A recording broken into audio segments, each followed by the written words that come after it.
Pergi ke sekolah membawa pena. Cakep. Jangan lupa juga membawa buku pelajaran. Cakep. Podcast kita dibuka bersama, bahas pendidikan penuh inspirasi dan warna. Yeay. Hello everyone, halo semuanya, welcome to our podcast. And here with me, I'm Anastasia and I'm not alone. Aku tidak sendirian, I'm here with my partner. Oke guys, jadi hari ini aku akan menjadi partner dari Tasya yang katanya sih jadi penyeimbang. Tapi di podcast kali ini kita akan menjadi dua gacor. Iya, dua gacor gak tuh? Oke, before we start our conversation, maybe kita panggil dulu gak sih our narasumber yang keren-keren banget nih. Okay, here we have some great speakers. The first is Sis Elsa. Okay, Sis Elsa, time is yours. Hello. Thank you to the host for inviting me to today's podcast. I am Elsa Sapitri. Kalian bisa panggil Sis Elsa. I am biology teacher dari Desa Pedalaman Mamuju. Saya mengajar sebagai guru biologi karena pelajaran biologi bukan hanya sekedar teori, tetapi sarana memahami dan memecahkan persoalan kehidupan sehari-hari seperti kesehatan, lingkungan, dan juga sarana membentuk siswa yang peduli akan lingkungan, berpikir ilmiah dan adaptif terhadap perubahan. Okay, thank you so much for your introduce, Sis Elsa. Okay, we can next. And our second speaker is Sis Jessica. Okay, Sis Jessica, time is yours. Okay, I wanna say thank you for the host to invite me in your podcast. Now, let me introduce myself. My name is Jessica Ayunda, but you can call me Sis Cika. Profesi saya di sini itu sebagai seorang peneliti di dalam bidang pendidikan. Tetapi kalian tenang saja, walaupun saya itu seorang peneliti di dalam dunia pendidikan, saya itu nggak akan ngasih kalian kuis kok di akhir. Nah, di samping saya sebagai seorang peneliti di dalam dunia pendidikan, saya itu bekerja juga sebagai content creator Gen Z. Kenapa saya bekerja sebagai content creator Gen Z? Because I just wanna share ilmu yang saya tahu agar anak-anak muda zaman sekarang itu dapat belajar dimanapun dan kapanpun secara simpel. Okay, thank you so much for your introduce, Sis Cika. So we have two wonderful speakers now and we move to the topic of our podcast. Jadi pembahasan kita hari ini terkait dengan pendidikan, yaitu filsafat pendidikan. Okay, next. Nah, dengan dua narasumber kita yang hebat-hebat ini, kira-kira hari ini kita mau bahas apaan sih? Oh my god, iya ya sis, bener banget karena kita dari tadi belum ada ngasih tahu spoiler nih kita mau ngebahas apa dengan ditemani dua narasumber kita yang sangat keren hari ini. Oke, jadi tentunya kita akan membahas podcast yang sangat edukatif mengenai pendidikan ya teman-teman. Tapi di pembahasan podcast kali ini agak sedikit berat ya kedengarannya. Tapi don't worry teman-teman semuanya, kita akan mencoba membahasnya dengan bahasa yang santai dan juga semuanya sederhana ya di podcast ini. Jadi apa nih Sis Zulfa, kita akan ngebahas apa? Jadi kita akan membahas tentang filsafat pendidikan. Oh my god, filsafat guys. Tapi di filsafat pendidikan itu kita punya lagi dua materi yang akan kita bahas lebih mendetail kali ini. Jadi highlight-nya di dua materi ini ya. Apa tuh? Ya, yang pertama tuh ada pragmatisme dan yang kedua itu ada progresivisme. Dan kali ini dua narasumber kita ini yang akan membantu kita untuk mengetahui apa sih itu tentang pragmatisme dan progresivisme. Oke, jadi di podcast kali ini kita akan membahas pendidikan yang fleksibel lah ya. Kita akan mengupas tuntas juga mengenai dua aliran ini, yaitu pragmatisme and progresivisme. Dan mungkin kita bisa mulai sekarang nih, Sis Zulfa. We can start now. Oke, kita akan bertanya dulu nih ke Sis Elsa kali ya. Oke, kita akan bertanya kepada narasumber kita, apa sih itu filsafat pendidikan? Oke, jadi filsafat pendidikan itu yang menghitung seluruh proses pendidikan dari perencanaan kurikulum hingga hubungan guru dan murid agar sejalan dengan pandangan hidup dan masyarakat. Jadi itu bayang pendidikan itu seperti menyiapkan perjalanan gunung. Filsafat pendidikan adalah peta dan kompasnya yang kita pakai sebelum kompas atau peta atau pendakian tidak akan berhasil, atau pendakian itu proses belajar akan mengetahui dan mengapa dan kemana tujuan. Oke. Thank you, Sis Elsa, atas penjelasannya. Thank you, Sis Elsa. Explain. Oke, kayaknya kita akan bertanya ke narasumber kita yang kedua, yaitu Sis Jessica. Menurut Sis Jessica, filsafat pendidikan itu apa?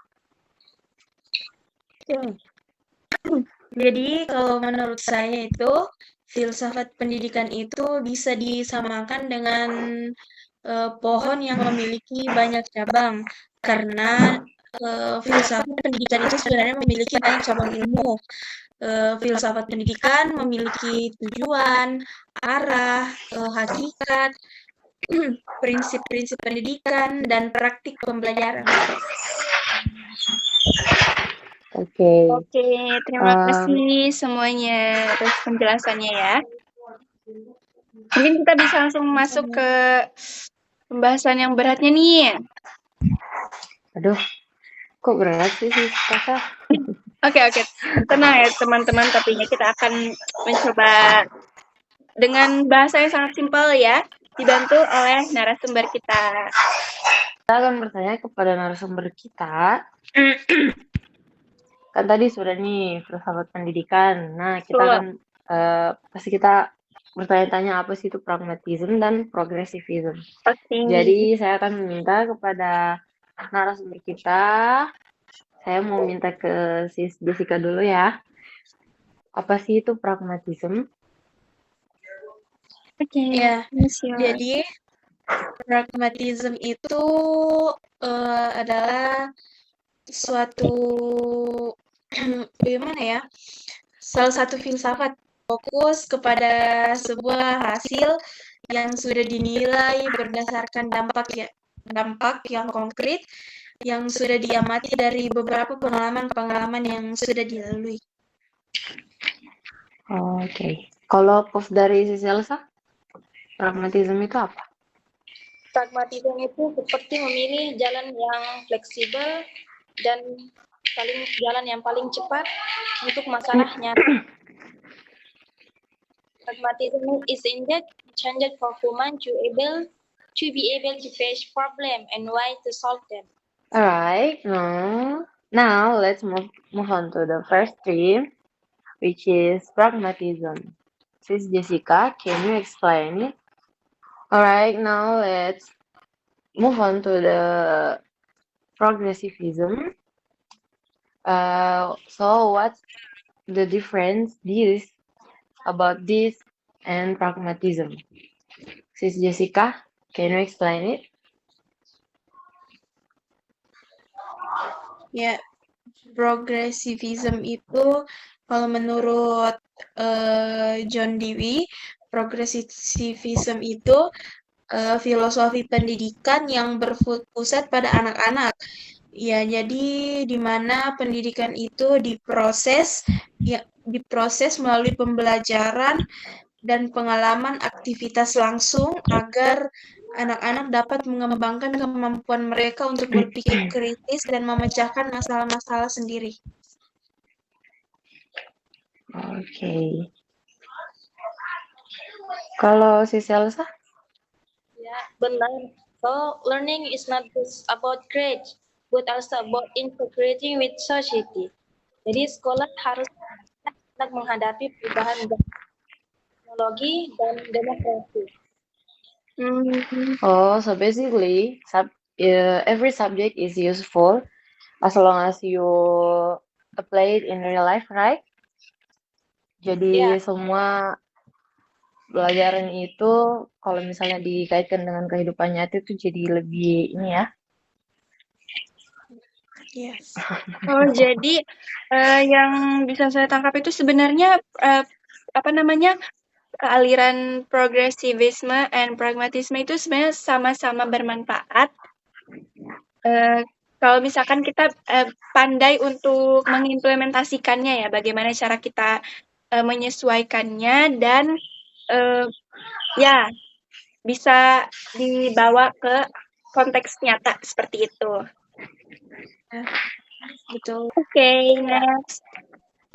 Kita akan masuk ke sesi tanya jawab ya untuk dua narasumber kita kali ini. Pertanyaan yang pertama adalah, misal di setiap kelas itu pasti kan selalu ada proses diskusi atau kerja kelompok. Nah, gimana nih biasanya tuh ada beberapa murid atau siswa itu mereka tuh jadi kerja kelompoknya tuh jadi mandek atau jadi lama dikerjakan karena bukan pelajaran yang dikerja, malah mungkin cerita atau main. Kalau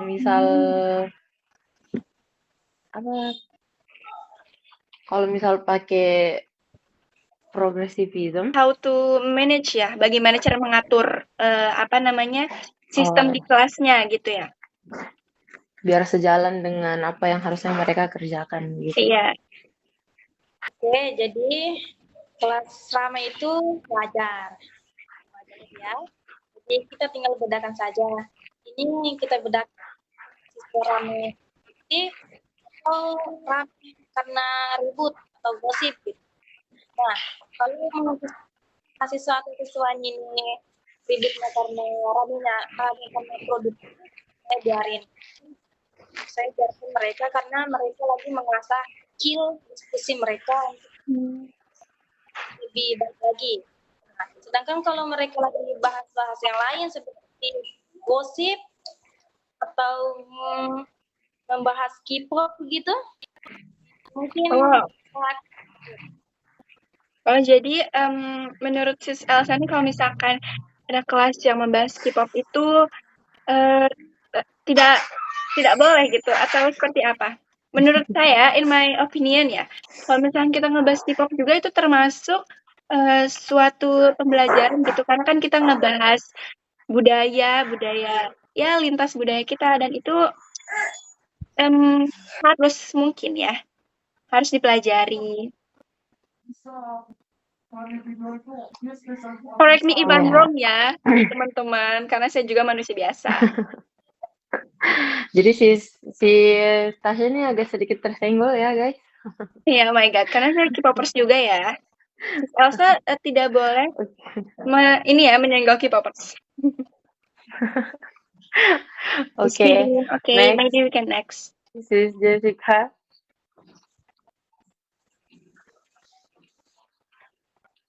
Saya mesti yang pertanyaannya sama? Yes, sis. Kurang minum kayaknya nih sis Jessica, kurang. Aduh, iya. Karena kita tidak offline nih ketemunya, jadi kita tidak bisa kasih air minum ya teman-teman. Sorry. Oke, jadi kalau menurut saya, kalau kita melihat beberapa siswa yang tidak ikut serta dalam mengerjakan tugas kelompok dengan teman-temannya, mungkin bisa kita tegur secara perlahan-lahan, seperti kita bilang, "Hei, kenapa tidak ikut mengerjakannya dengan teman atau menumpang nama saja?"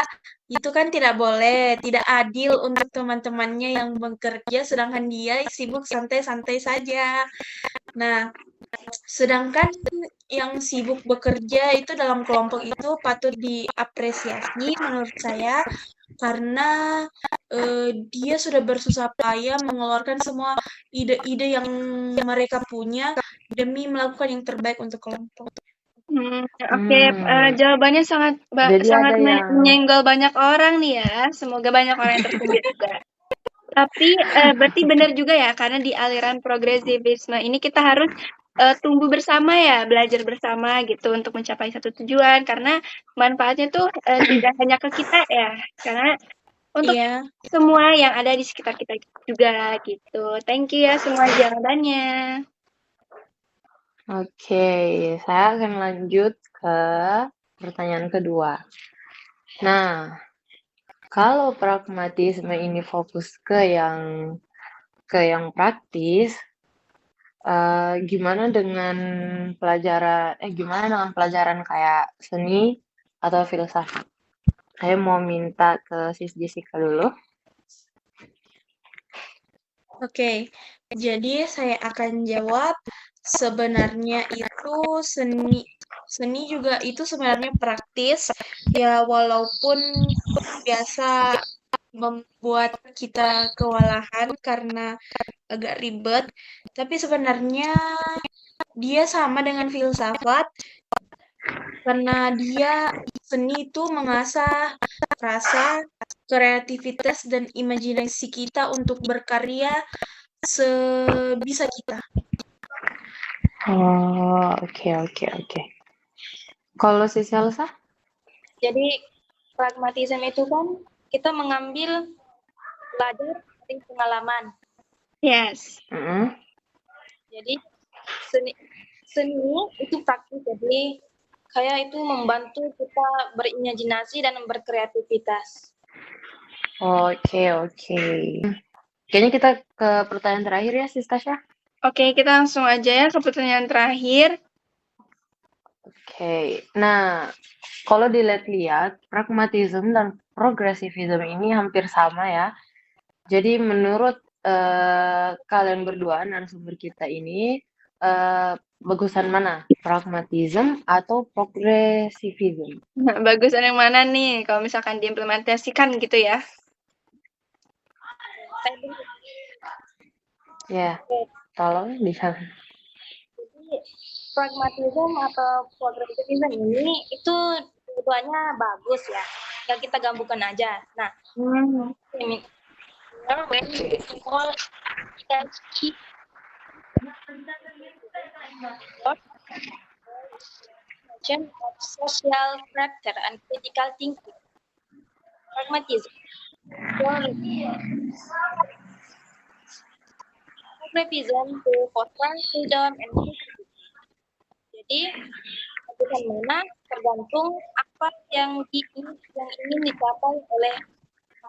dicapai dan dibutuhkan oleh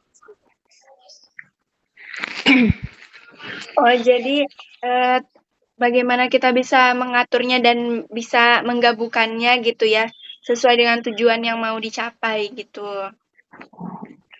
Intinya kita ini aja nggak sih kalau misalkan dua aliran ini tuh emang kayak paling benernya tuh digabungin gitu loh.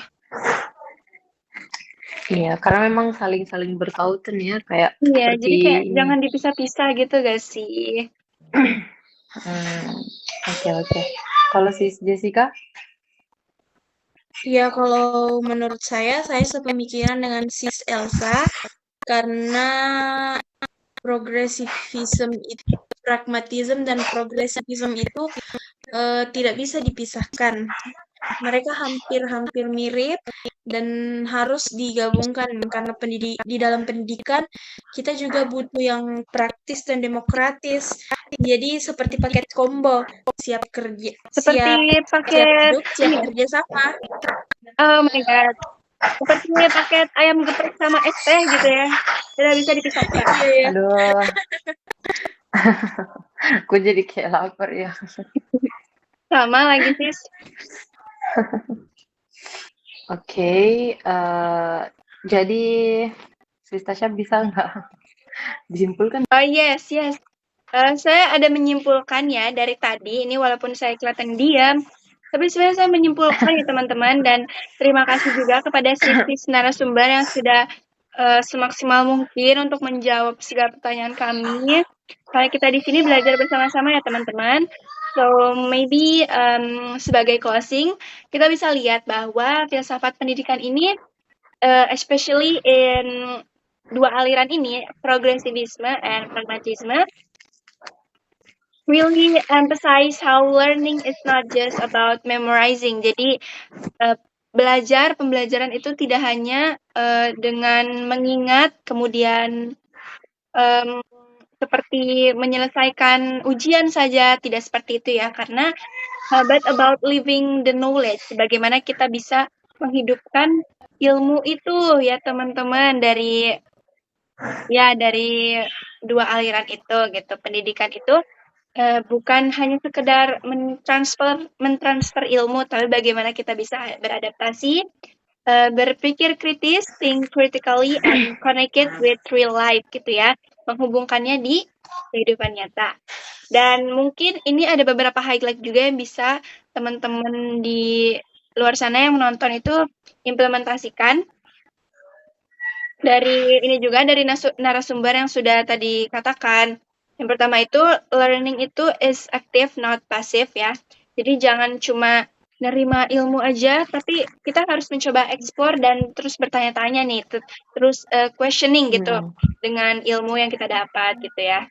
Terus experience, bereksperimen juga, pengalaman sehari-hari itu bisa menjadi ilmu yang sangat bermanfaat bagi kita. Jadi kita tuh belajar dari pengalaman ya teman-teman. Kalau misalkan di podcast ini juga kita ada salah, kita harus belajar dari kesalahan yang kita lakukan di podcast ini. Dan ya fleksibel dan make it relevan gitu ya, dihubungkan dengan kehidupan nyata kita. Karena menurut kalian gini gak sih, kalau misalkan kita punya ilmu tapi kayak kita tidak implementasikannya di dunia nyata, kayak cuma terima doang, itu percuma gak sih guys? Kayak buat apa kita gitu ilmunya ya. That's right. So semoga dari podcast ini juga teman-teman semua audiens bisa menyadari bahwa education itu is a lifelong journey. Jadi journey yang sangat panjang gitu ya. Dan kita semua bukan hanya knowledge receivers, kita bukan hanya menerima ilmu, tapi kita juga meaning makers dalam hidup kita sendiri gitu. Jadi kita yang membuat ilmu itu bermakna teman-teman. Oh my god. Jadi kalau digabungkan jadinya pendidikan itu yang bikin kita pintar dan juga manusiawi ya, karena sejalan dengan yang ada di kehidupan sehari-hari. Nah, itu aja guys pembahasan kita kali ini di episode 1 dengan narasumber kita yang sangat hebat ini. Thank you so much narasumber. Jangan lupa follow podcast kita. Kita tidak akan melanjut podcast ini kalau kalian belum follow. Dan berikan rating bintang 5. Dan berikan juga saran kritik untuk kedepannya kita agar lebih baik lagi ya teman-teman. Ya, taruh di kolom komentar ya, dan juga taruh pertanyaan-pertanyaan selanjutnya untuk episode berikutnya. Oke. Sebelum menutup mungkin kita ini dulu sih, pantun dulu. Aduh, boleh. Kita akan pantun ya sebelum menutup. Tolong minta cakepnya ya, tolong. Bunga melati harum baunya. Cakep. Tumbuh indah di tepi jalan. Cakep. Podcast kita sampai di ujungnya. Semoga bermanfaat untuk pendidikan. Thank you everyone yang sudah berpartisipasi di podcast kami. See you. See you di next episode. Yes, see you. Bye-bye.